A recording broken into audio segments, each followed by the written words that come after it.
अभी मैं रवीश कुमार जी को सुन रही थी, जहाँ पे वो बात कर रहे थे महाभारत में धर्मराज युधिष्ठिर के अर्धसत्य की, जहाँ पे वो बोलते हैं नरो वय कुंजरो।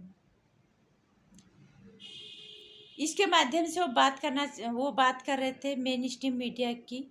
मेन स्ट्रीम मीडिया जिसे वो गोदी मीडिया कहते हैं, और जिसने अभी मिशन सिंदूर को इतने गंदे तरीके से प्रस्तुत किया सिर्फ अपने फायदे के लिए। रवीश कुमार जी बात कर रहे थे उनकी युद्ध धर्मराज युधिष्ठिर की, क्योंकि द्वापर के बाद ही कलयुग आ रहा था और कलयुग का प्रभाव वहां से दिखने लग गया था।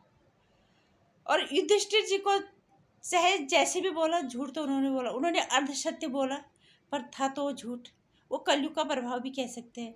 वो ये भी कह सकते हैं कि धर्मराज युधिष्ठिर को शायद ये लग रहा था कि धर्म हार रहा है मेरे आंखों के सामने, क्या फर्क पड़ जाता, ना चाहते हुए भी उन्होंने अर्धसत्य बोला, नरोबाय कुंजर। इसके माध्यम से बात कर रहे थे गोदी मीडिया जिसे वो मेन मीडिया जिसे वो गोदी मीडिया कहते हैं, और ये गोदी मीडिया जिसे मेन स्ट्रीम मीडिया कहते हैं, इन्होंने मिशन सिंदूर को बहुत ही गलत तरीके से प्रस्तुत किया।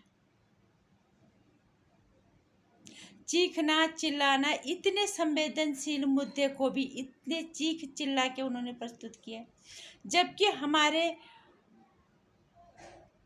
जिनको मीडिया ब्रीफिंग की जिम्मेदारी दी थी उनके चेहरे के भाव देखते, क्या उन्हें गुस्सा नहीं था? वो खुद फ्रंट पे लड़ रहे थे, वो जानकारी दे रहे थे, उनके अंदर आक्रामकता नहीं थी, उन्होंने बहुत शांत तरीके से प्रस्तुत किया। लेकिन मेन स्ट्रीम मीडिया ने सारा किया अपने फायदे के लिए, अपने व्यूअरशिप के लिए, सिर्फ इतने संवेदनशील मुद्दे को भी उन्होंने अपने फायदे के लिए इस्तेमाल किया, जहाँ निर्दोष लोगों को मार दिया जाता है धर्म के नाम पे, और तब बदला लिया जाता है मिशन सिंदूर के माध्यम से। और इतना कुछ इन्होंने गलत बोला, इसको मार दिया, उसको मार दिया, उसका तख्ता पलट कर दिया, वहाँ की सेना ने प्रधानमंत्री का तख्ता पलट कर दिया, शायद सेना को वहाँ को जनरल को हटा देंगे। और अभी तो ये भी सुना था कि हाँ पोक पे कब्जा कर लिया, और अभी कुछ ये भी बोले उनके न्यूक्लियर बिल जो है उसके आसपास कुछ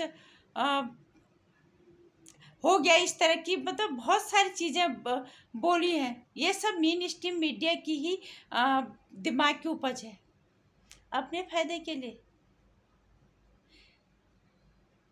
इतना गंदा तरीका, पत्रकारिता को कम से कम कहीं तो जिंदा रखो। इतना